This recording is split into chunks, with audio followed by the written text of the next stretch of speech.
You know, the fundamental problem with World of Warcraft is that when you first play the game, the default way for you to move and interact with the world is punishingly inhibiting you. All of your spells by default are on the number line 1 through equals.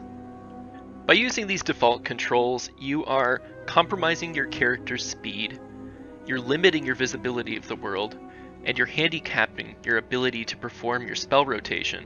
If you have to press spells after about that 5 or 6 key, you have to physically lift your hand up to press them.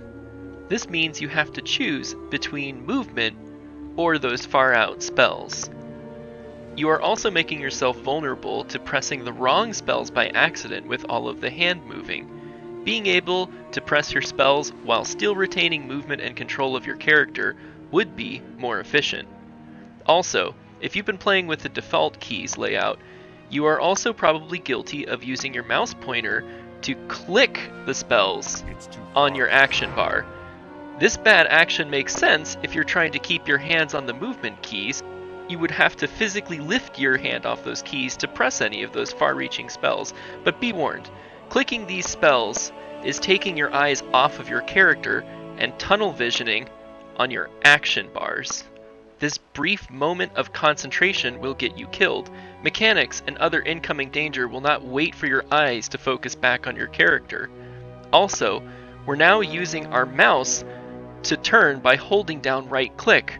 When you press right click, it locks your cursor into position, so you literally cannot both click your spells on the action bar while turning.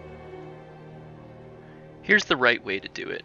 Any key that cannot be reached while pressing your movement keys should be moved closer to your movement keys.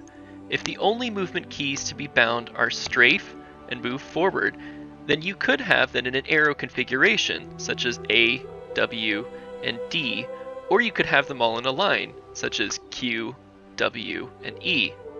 You can also reposition this 3-button layout to free up other binds on the side.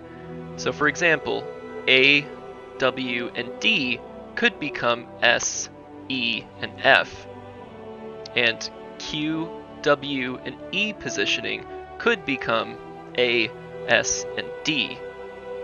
There are also many nearby keys that by default aren't being utilized, such as the Z through the V keys, or the F and the R keys, or the tilde key. You can also unlock more binds by using the modifier keys such as Shift or Alt.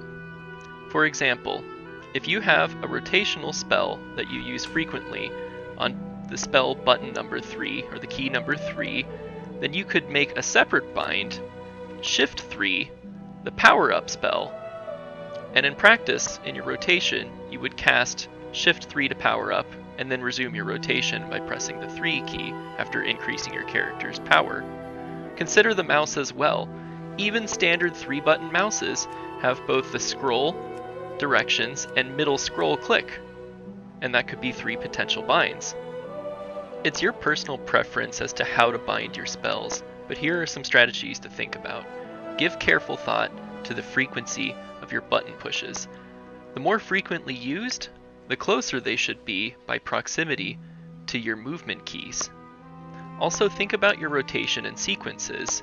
If your rotation always casts one button followed by the other, it makes sense to place them next to one another because then you can automate your thinking as you're pressing them. Also consider grouping them together by the button type. For example, if your rotation buttons are just above your movement keys, then you can place your crowd control buttons to the right of your movement keys and your defensive buttons just below your movement keys. The other note to think about is that for all of your other classes, try to have similar abilities in the same place. For example, if the interrupt spell casting key is the same on every class that you play, it doesn't matter which class you're playing or which tune you're on, you will always know where the interrupt enemy spellcasting key is. If you found this inspiring and you want to change your keybinds, I would advise you to make gradual changes at first. But if you're the type of person who just wants to make all the changes at once, go for it and sink or swim. As a goal, you should have every spell bound, and don't stop after one layout. Update it occasionally. I personally revisit my key bindings at the release of an expansion. Good luck out there.